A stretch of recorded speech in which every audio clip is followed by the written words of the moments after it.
Welcome to the Deep Dive. This is where we take source material, cut through the noise, and really pull out the essential knowledge you need. That's the plan.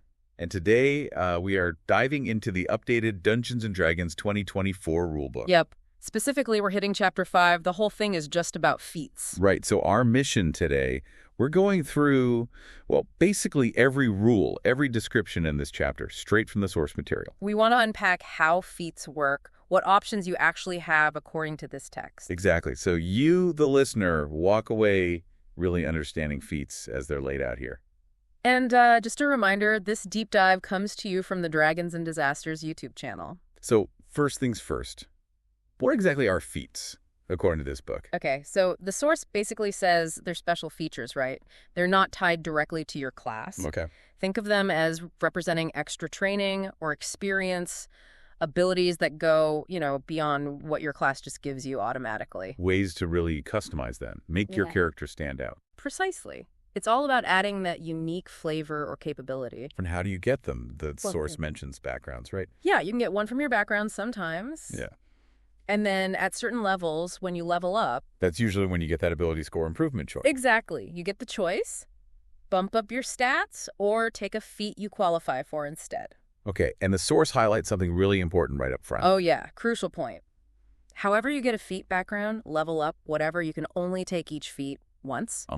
Unless the feat's own description specifically says you can take it multiple times. That's the only exception. Good to know. Most are a one-shot deal. Choose wisely. Definitely. Okay, so organization. How does the book lay this out? It's pretty clear. The source says feats are grouped into categories. You've got origin, general, fighting style, and epic boon. And alphabetical within those categories. Alphabetical within each. Yep. Makes finding things a bit easier. And each feat description follows the same pattern. Which is super helpful. Let's break down that pattern. What are the parts? First up is category. Tells you which group it belongs to, like origin or general. And why does that matter? Well, sometimes a class feature or something might say, choose an origin feat, right? So you're restricted. Gotcha. But if it just says choose a feat... Then you can pick from any category, unless it says otherwise. Makes sense. What's next? Prerequisite. This is the big one. You absolutely must meet any prerequisite listed. Like what? What kind of prerequisites? Could be anything. Having proficiency with medium armor already, or the spellcasting feature, maybe a minimum character level like level 4 plus Opieta, sometimes even being a specific class. And if you don't meet it? You just can't take the feat. Period. Non-negotiable, according to the text. Okay. Then we get the benefit. Right, the good part. This tells you exactly what the feat does for your character. All the bonuses, abilities, effects, everything. And finally... Whether it's repeatable, like we said, most aren't. But if the description says it is repeatable, you can grab it again later on. Assuming you still meet the prerequisites, of course. Right, and the source mentions these sometimes have an asterisk next to them in the big feat list table. Okay, so those 4 categories again. Origin, general, fighting style, epic boon. And this chapter text gives us the full details for origin, general, and fighting style feats. But not epic boons. Nope. The source we're looking at just lists the epic boon names. No descriptions here. All right, fair enough. Let's dive into the first category then. Origin feats. What are these generally about? They seem to offer foundational abilities, things you might pick up early on, linked to your character's background or inherent talents. Okay, lead us off. First one. Alert. Pretty straightforward benefit first. Add your proficiency bonus to your initiative rolls. Nice. Faster reactions. But it also has this cool tactical bit, initiative swap. Ooh, what's that? Immediately after you roll initiative, you can choose one willing ally in the same fight and just swap your initiative results. Seriously, you can just trade places in the turn order. Yep. The only catch is neither you nor the ally can be incapacitated when you do it. Wow, okay. That opens up a lot of tactical plays. Getting the controller wizard up before the enemies, maybe? Or letting the heavy hitter go right after the setup guy. Yeah, lots of possibilities. Next is Crafter. Sounds useful. What's it give you? Proficiency with 3 artisan's tools of your choice, plus a nice little 20% discount when buying non-magical items. Handy. What else? It has fast crafting. When you finish a long rest, you can make one item from a specific list. What kind of item? Things like pouches, grappling hooks, simple tools, caltrops, even a club or quarterstaff. Stuff you might need in a pinch. But you need the right tools and proficiency, right? Yes. And here's the kicker. The item only lasts until you finish your next long rest. then it just falls apart. Okay. So it's for temporary disposable gear, not permanent crafting. Exactly. Good for emergencies or specific short-term needs. Moving on to healer. For the support characters, I assume? Totally. It gives you battle medic and healing rerolls. Tell me about Battle Medic. If you have a healer's kit, you can use one charge as part of the idle feat. Use an object action on someone within 5 feet. They can then spend one of their hit dice, roll it, add your proficiency bonus, and regain that many hit points. So, letting allies heal themselves using their hit dice but boosted by your skill. That's clever. Yeah. And healing rerolls makes your healing more reliable. Whenever you roll a die for HP restored from a spell or from Battle Medic, you can reroll any ones you get. And you have to use the new roll. Yep, let's use the new roll. No more minimum healing rolls of 1. That's a solid boost. What's next? Lucky. Everyone loves Lucky. It's a classic for a reason. You get luck points equal to your proficiency bonus. These refresh on a long rest. And what can you spend them on? 2 things. First, when you make a d20 test roll, spend 1 luck point to give yourself advantage. Nice. Turning failure into success. Or, second option, when an enemy makes an attack roll against you, spend 1 luck point to impose disadvantage on their roll. Ooh, defensive luck too. That's incredibly versatile. Just a flat-out good feat. No kidding. Next is Magic Initiate, another popular one for dabbling in spells. How does this version work, according to the source? You learn 2 cantrips and 1 first-level spell. Okay, choices. You pick 2 cantrips from either the Cleric, Druid, or Wizard spell list. You choose one of those lists when you take the feat. You also pick if your spellcasting ability for these is Intelligence, Wisdom, or Charisma. Got it. And the first level spell. That one comes from the same list you picked for the cantrips, but it has to be from the Divination or Enchantment School of Magic. You always have this spell prepared. And casting them. You can cast that first level spell once per long rest without using a spell slot. Free casting, nice. Plus, you can cast all of them, the cantrips and the first level spell, using any regular spell slots you might have. And the spellcasting ability is the one you chose when you took the feat. Is there a way to change the spells later? Yes. The text mentions a spell change option. When you gain a character level, you can swap one of the spells you learned from this feat for a different one of the same level from the same list. A little bit of flexibility, good. Musician next. This one's fun. You get proficiency with 3 musical instruments. Oh, okay, makes sense. What's the main ability? Inspiring performance. Once per short or long rest, you play a song. Up to 6 allies within 30 feet who can hear it gain heroic inspiration equal to your proficiency bonus. Tying into heroic inspiration, that could be really impactful, giving out multiple uses, potentially. Definitely. Savage Attacker sounds straightforwardly aggressive. What's the deal? Once per turn, when you hit with an attack that deals piercing damage. Wait, the outline says piercing damage. Let me recheck the source text provided. Maybe it applies more broadly. The original transcript says piercing. Let's stick with that for now, unless the source explicitly broadens it. What's the benefit for piercing? Okay, sticking with piercing, based on the provided text. Once per turn, when you hit a creature with an attack dealing piercing damage, you can re-roll one of the attack's damage dice. You have to use the new roll. Okay, damage reroll, like healer's healing reroll, but for piercing attacks. Reliable damage boost. Next up, Skilled. Simple name, simple effect. Pretty much. You gain proficiency in any 3 skills or tools of your choice.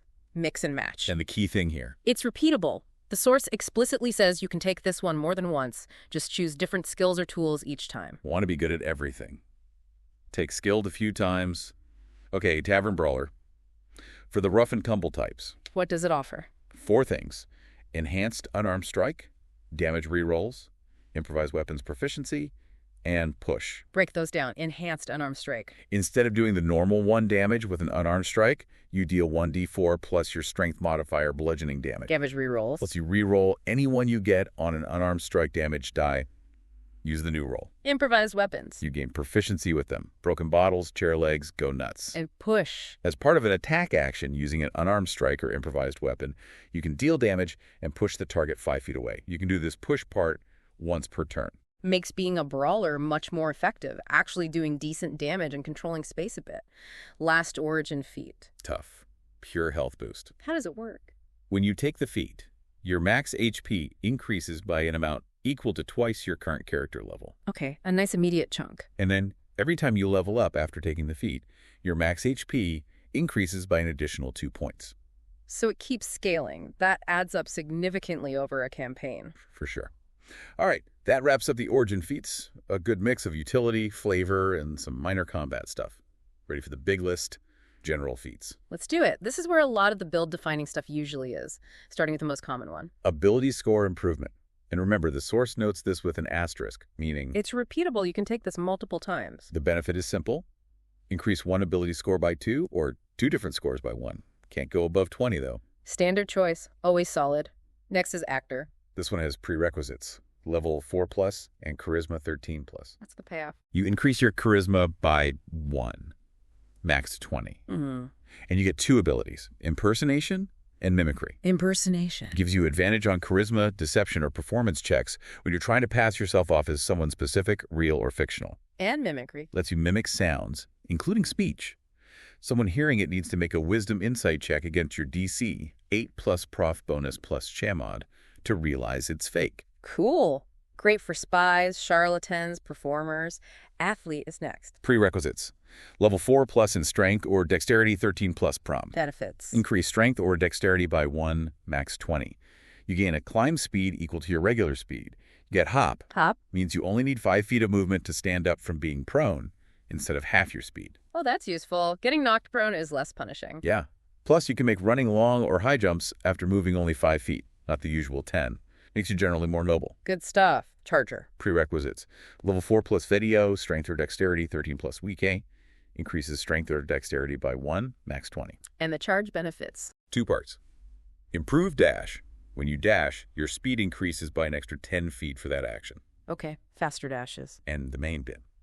If you move at least 10 feet straight towards a target right before hitting them with a melee attack, as part of the attack action, you get a choice. What choice? Either add 1d8 bonus damage to that attack or push the target up to 10 feet away, provided they're not more than 1 size larger than you. Hit harder or knock them back. Aggressive. And you can do that once per turn. Yep, once per turn. Next is Chef. I like the sound of this one. Prerequisite. Just level 4+ win. Increases Constitution or Wisdom by 1, max 20.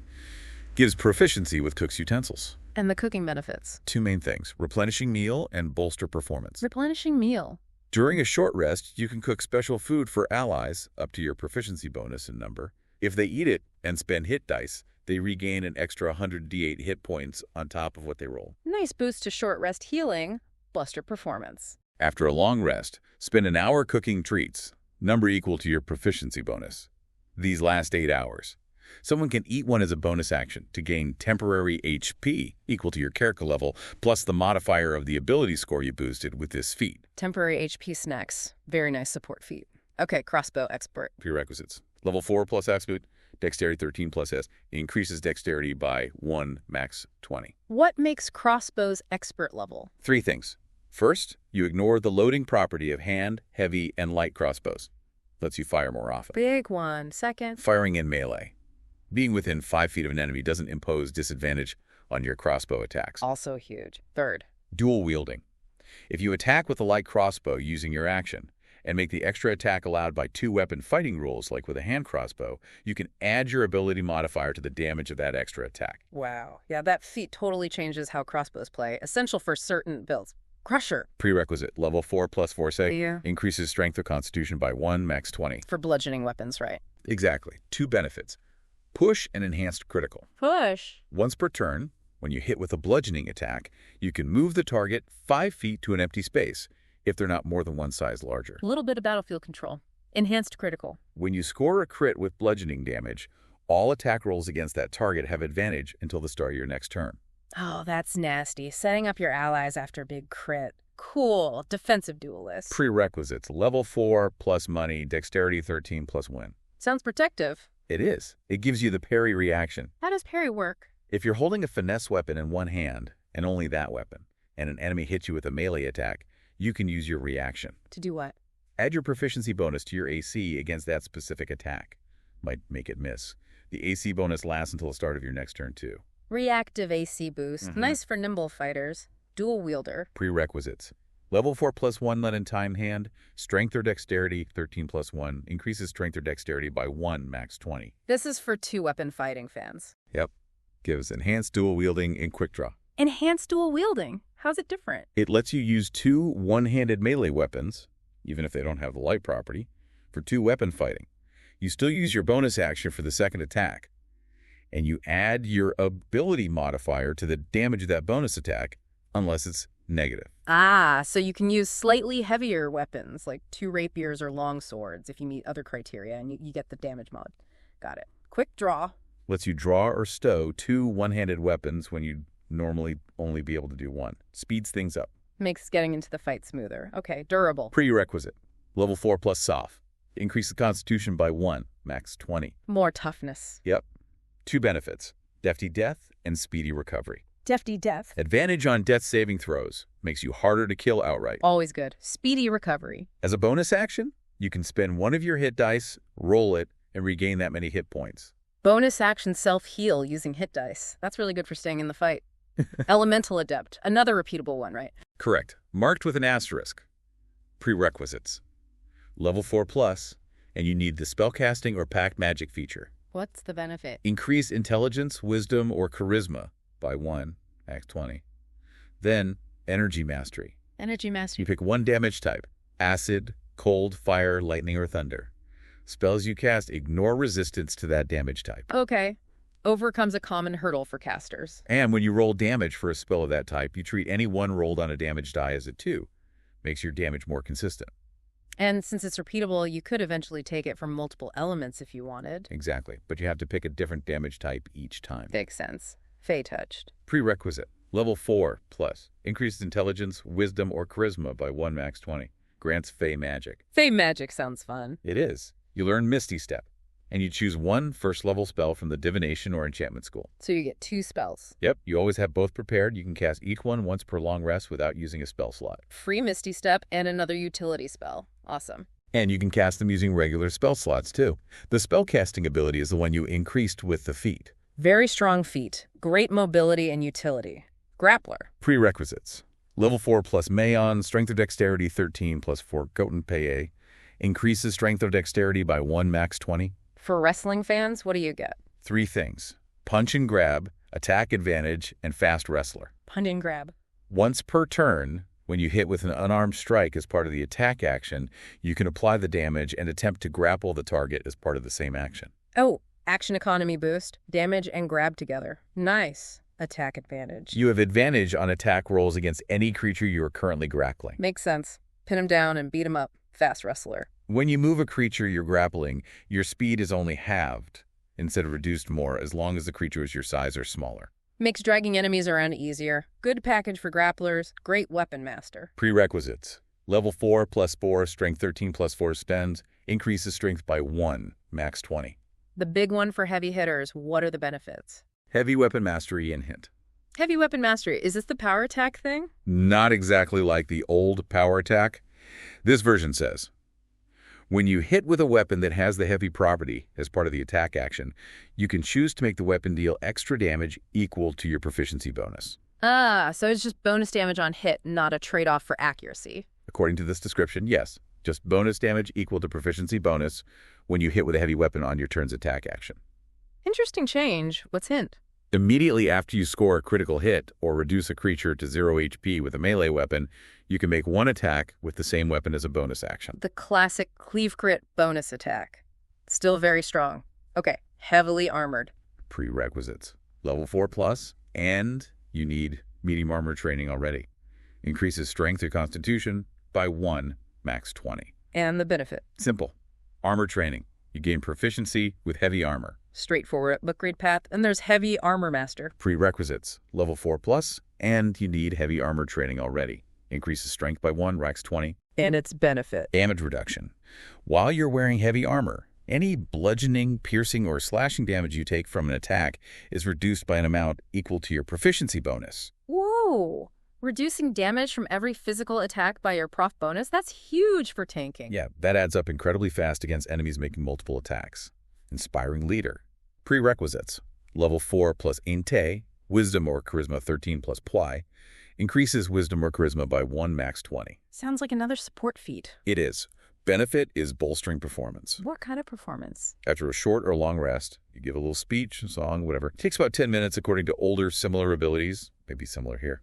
Source doesn't specify time exactly, just when you finish a rest. Choose up to 6 allies, can include you, within 30 feet who witness it. And they get Temporary hit points equal to your character level, plus the modifier of the ability score you boosted with this feat, Wazer Chime. level plus modifier temp HP for potentially the whole party. That's a lot of temporary HP, especially at higher levels. Big buffer against damage. Keen Mind. Prerequisites. Level 4 plus 3. Intelligence 13 plus 3. Increases intelligence by 1, max 20. For the brainy types, benefits. Core knowledge and quick study. Core knowledge. You choose one skill. Arcana, history, investigation, nature, or religion. If you don't have proficiency, you gain it. If you do have proficiency, you gain expertise in it. Double proficiency bonus. Become a real expert in one key knowledge skill. Quick study. Lets you take the study action as a bonus action. Faster information gathering. Nice. Lightly armored. Prerequisite. Level 4 plus a back. Increases strength or dexterity by 1, max 20. And the benefit. Armor training. Gain proficiency with light armor and shields. Good for squishy characters who want some basic AC Mage Slayer. Prerequisite. Level 4 plus Sunplex. Increases strength or dexterity by 1, max 20. For hunting wizards. Pretty much. Benefits. Benefits: Concentration Breaker and Guarded Mind. Concentration Breaker. When you damage a creature that's concentrating, they have disadvantage on the Constitution save to maintain concentration. Ouch! Makes it much harder for them to keep spells up. Guarded Mind. If you fail an Intelligence, Wisdom, or Charisma saving throw, you can just choose to succeed instead. Whoa, just succeed. Yep. But you can only use this benefit once per short or long rest. Still, automatically passing a critical mental save once per rest is amazing. Great anti-caster feat, martial weapon training. Prerequisite. Level 4 plus Mart. Increases strength or dexterity by 1, max 20. Benefit. Weapon proficiency. You gain proficiency with all martial weapons. Simple way to broaden your weapon options. Medium armor master. Prerequisites. Level 4 plus Yia, medium armor training. Increases strength or dexterity by 1, max 20. What does it do for medium armor wearers? Benefit is dexterous wear. If you're wearing medium armor and your dexterity is 16 or higher, you can add +3 to your AC from dexterity, instead of the usual maximum of +2. Let's high dex characters get a bit more AC out of medium armor. Closes the gap slightly with heavy armor, mounted combatant. Prerequisite. Level 4 plus Nega. Increases strength, dexterity, or wisdom by 1, max 20. Okay, what are the mounted benefits? 3. Mounted strike, leap aside, and veer. Mounted strike. While mounted, you get advantage on melee attacks against any unmounted creature within 5 feet of your mount, as long as they're at least one size smaller than your mount. Advantage against most medium or smaller creatures if you're on a horse. Nice. Leap aside. Protects your mount. If your mount has to make a dex save for half damage, like from a fireball, it takes no damage if it succeeds and only half damage if it fails. Evasion for your horse. Veer. Also protects the mount. While mounted, if an attack hits your mount, you can use your reaction to make the attack hit you instead. You can't do this if you're incapacitated. Taking the hit for your steed. Very heroic. Great feat for cavalry builds. Observant. Prerequisites. Level 4 plus day, intelligence or wisdom 13 plus day. Increases intelligence or wisdom by 1, max 20. Like keen mind, but for perception. Kind of. Benefits are keen observer and quick search. Keen observer. Choose one skill. Insight, investigation, or perception. Gain proficiency if you lack it, or expertise if you already have it. Boosting those crucial awareness skills. Quick search. Lets you take the search action as a bonus action. Find things faster. Good combo. Here, sir. Prerequisite. Level 4 plus Nex. Increases strength or dexterity by 1, max 20. For piercing weapons like Crusher for bludgeoning. Benefits. Puncture and enhanced critical. Puncture. Once per turn, when you hit with a piercing attack, you can reroll one of the damage dice. Must use the new roll. Damage consistency. Yeah. Enhanced critical. When you score a crit with piercing damage, roll 1 additional damage die when calculating the extra damage. Extra crit die. That scales well with bigger weapons like lances or rapiers used with certain features. Polearm Master. Prerequisites. Level 4 plus Egan, strength or dexterity, 13 plus X. Increases strength or dexterity by 1, max 20. Another classic. What does this version do? Pole strike and reactive strike. Pole strike. Immediately after you take the attack action and attack with a quarterstaff, spear, or a weapon with the heavy and reach properties, like glaives, halberds, you can use a bonus action to make a melee attack with the opposite end. The butt end strike. What's the damage? It deals 1d4 bludgeoning damage. Uses the same ability modifier as the main attack, presumably. Okay, consistent bonus action attack. Reactive strike. While holding one of those same weapons, You can use your reaction to make a melee attack against a creature when it enters your reach. Punishing enemies for approaching you. Very strong battlefield control. Okay, listener, pay attention again. Here's protection, general. Right, the general category 1, prerequisites, level 4 plus shield training. And the benefit. The interception reaction. When an enemy you see attacks an ally within 5 feet of you, you can use your reaction to reduce the damage they take by 1d10 plus your proficiency bonus. Must be holding a shield or a simple martial weapon. Okay, damage reduction for an adjacent ally. Got it. We'll contrast this with the fighting style version later. Next, resilient. Prerequisite, level 4 plus lay. And the benefit. Simple but powerful. Increase one ability score of your choice by 1, max 20. And you gain proficiency in saving throws using that same ability score. Shores up a weak save and boosts the skull. Very useful for rounding out a character. Ritual caster. Prerequisites. Yeah. Level 4 plus E, intelligence, wisdom, or charisma 13 plus ist. Increases that chosen score by 1, max 20. For accessing more spells. Ritual spells, specifically. Benefits are ritual spells and quick ritual. Ritual spells. You choose a number of first-level spells equal to your proficiency bonus from one class spell list, like cleric, wizard, etc. These spells must have the ritual tag. You learn them and always have them prepared. Okay, expands your prepared rituals. Can you cast them normally? Yes, you can cast them using any spell slots you have. Your spell casting abilities are when you increased with the feat. And quick ritual. This is cool. You can cast one of the ritual spells you prepared from this feat, using its normal casting time, without expending a spell slot. Fast, free ritual casting. Yep, but only once per long rest. Still, amazing utility for spells like Detect Magic or Identify on the Fly. Definitely. Okay, listener, here's the other potentially confusing name. Sentinel, general. General category. Prerequisites. Level 4 plus buzzins, strength or dexterity 13 plus pep. This isn't the lockdown one, right? What does the Sentinel do? Correct. Totally different. Benefits are firing in melee and long shots. Firing in melee. Being within 5 feet of an enemy doesn't impose disadvantage on your ranged weapon attack rolls. Long shots. Attacking at long range doesn't impose disadvantage on your ranged weapon attack rolls. So this is the ranged weapon feat. Makes you accurate up close and far away. Completely different from the other Sentinel. Good distinction. Shadow touched. Prerequisite. Level 4 plus SB Tom. Yeah. Increases intelligence, wisdom, or charisma by 1, max 20. Grants shadow magic. Like Fey touched, but spooky. Kinda, you learn invisibility. Yeah. And you choose one first-level spell from the illusion or necromancy school. 2 spells again? Yep. Always have both prepared. Cast each once per long rest without a slot. Can also use regular slots. Spellcasting ability is the one you boosted. Free invisibility is amazing. What else? You also gain resistance to psychic and radiant damage. Whoa, resistances too. That's a packed feat. Sharpshooter. Prerequisites. Level 4 plus 4, dexterity 13 plus fall. Increases dexterity by 1, max 20. The other big ranged feat. Benefits. Bypass cover and long shots. Bypass cover. Your ranged weapon attacks ignore half cover and 3/4 cover.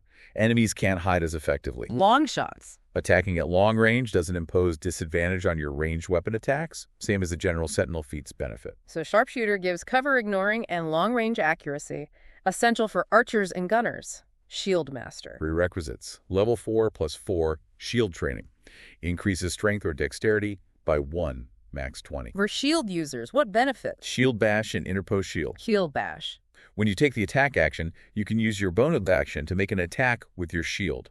The source doesn't specify damage here, might refer to standard improvised or a specific rule elsewhere. Let's assume it enables a bonus action attack. Okay, bonus action attack potential. Interpose shield. This is defensive.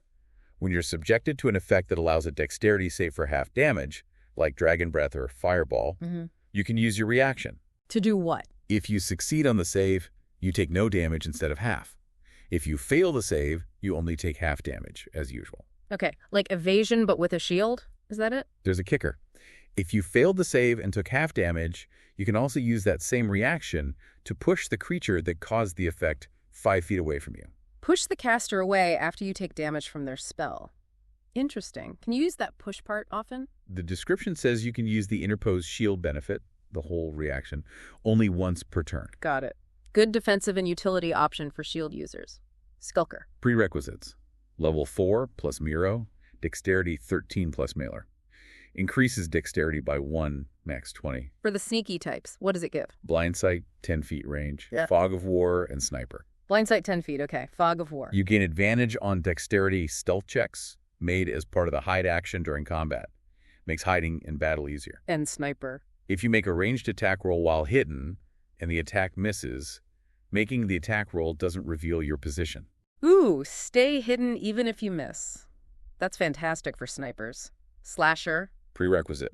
Level 4 plus theory. Increases strength or dexterity by 1, max 20. Counterpart to Crusher and Piercer.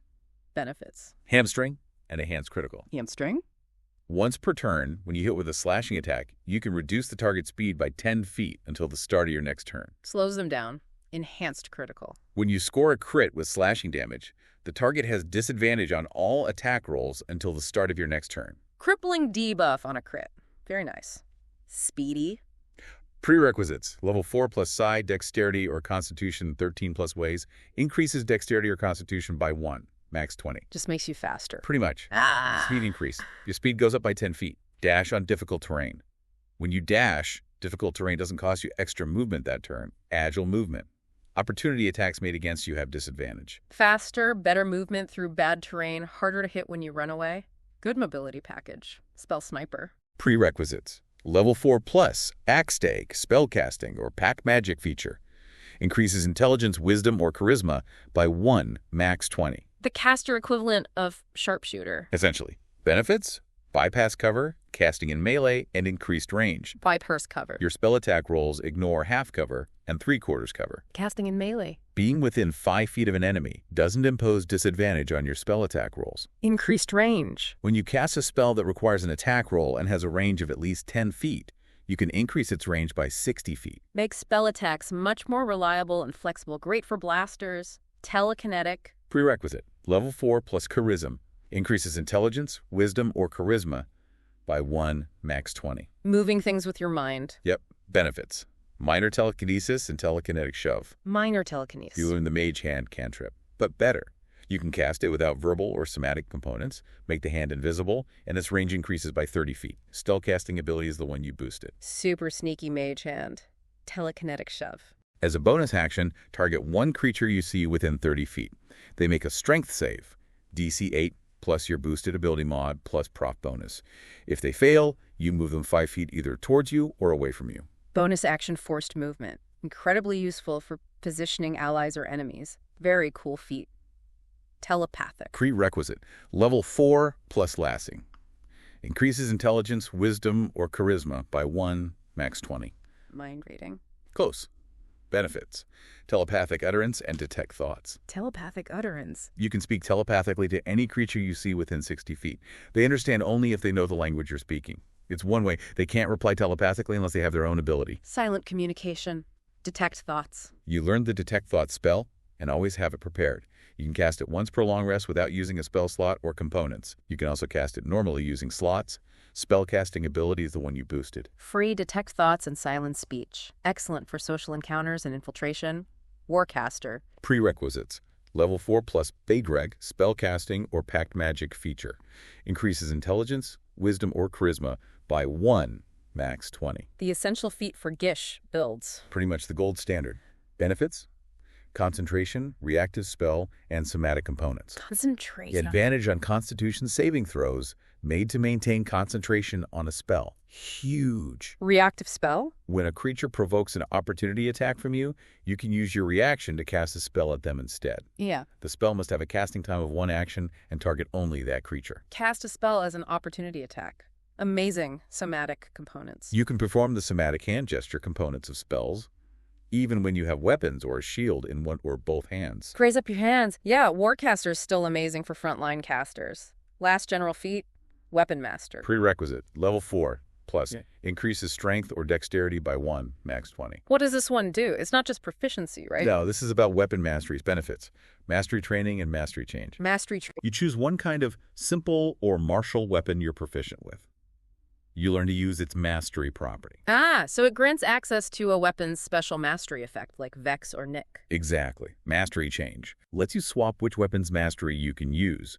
Whenever you finish a long rest, you can pick a different weapon type you're proficient with and use its mastery instead. Oh, daily flexibility. That's really interesting. Access masteries you might not get otherwise, and swap them based on need. Okay, deep breath. That was all the general feats detailed in the source. Now for the fighting style feats. Right. These all have the same prerequisite. You need the fighting style class feature already, these enhance or add options related to that. First, archery. Prerequisite. Fighting style feature. Benefit. Gain a +2 bonus to attack rolls with ranged weapons. Simple and effective accuracy boost. Blind fighting. Prerequisite. Fighting style feature. Benefit. You get blind sight with a 10-foot range. See nearby invisible or hidden foes. Defense. Prerequisite. Fighting style feature. Benefit. While wearing light, medium, or heavy armor, gain a +1 bonus to AC. Flat defensive boost. Dueling. Prerequisite.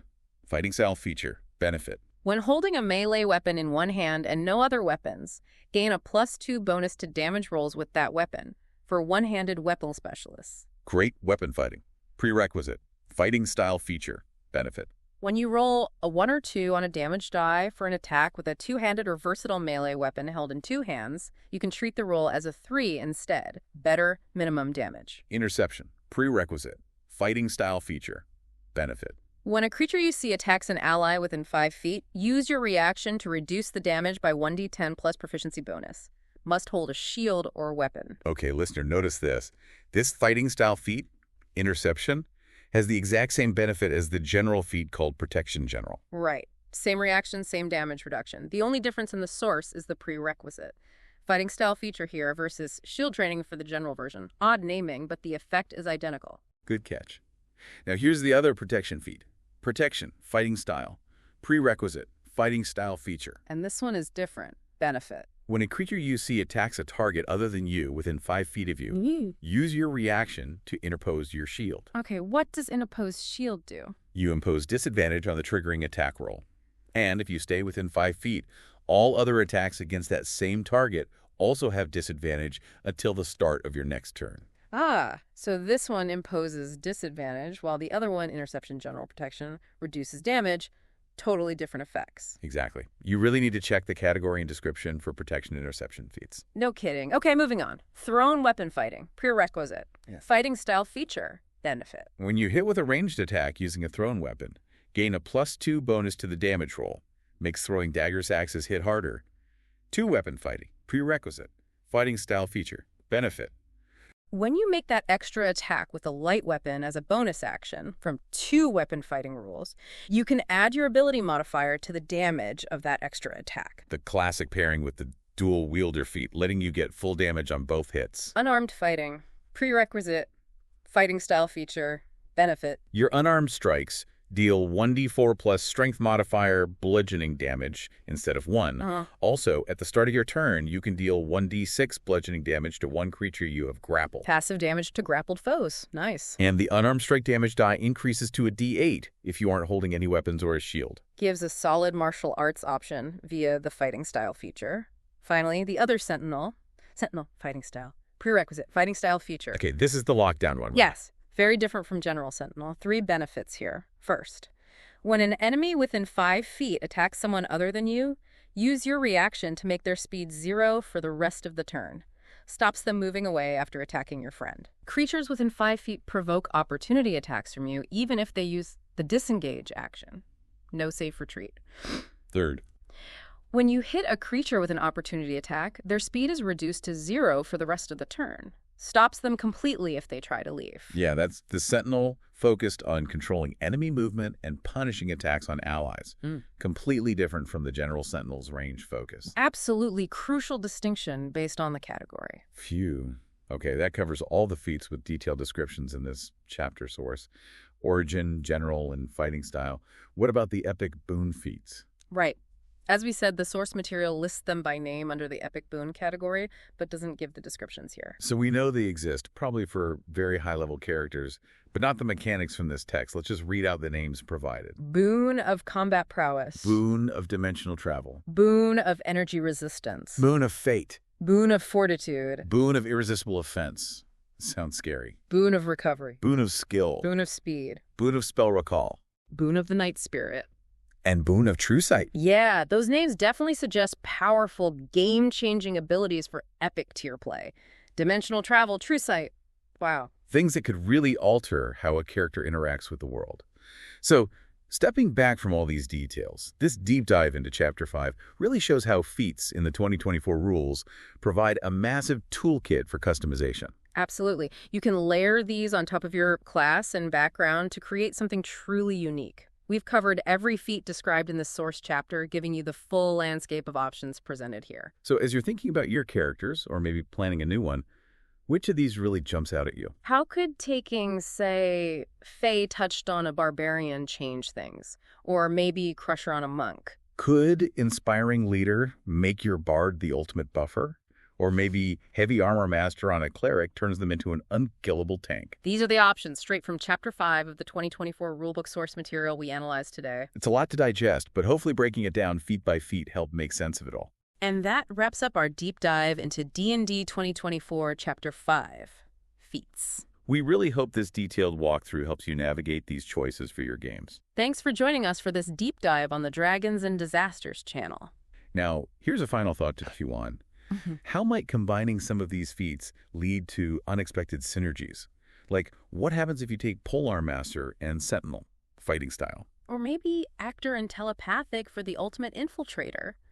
How could just one well-chosen feat completely flip the script on a standard character build? Lots to think about. You play D&D, or if you're thinking about starting, definitely let us know down in the comments which feat you're most excited about. Or, which one you think looks the most overpowered. We want to hear your thoughts. And hey, if you found this deep dive useful, please hit that like button and definitely subscribe to the Dragons and Disasters channel for more deep dives into the world of D&D.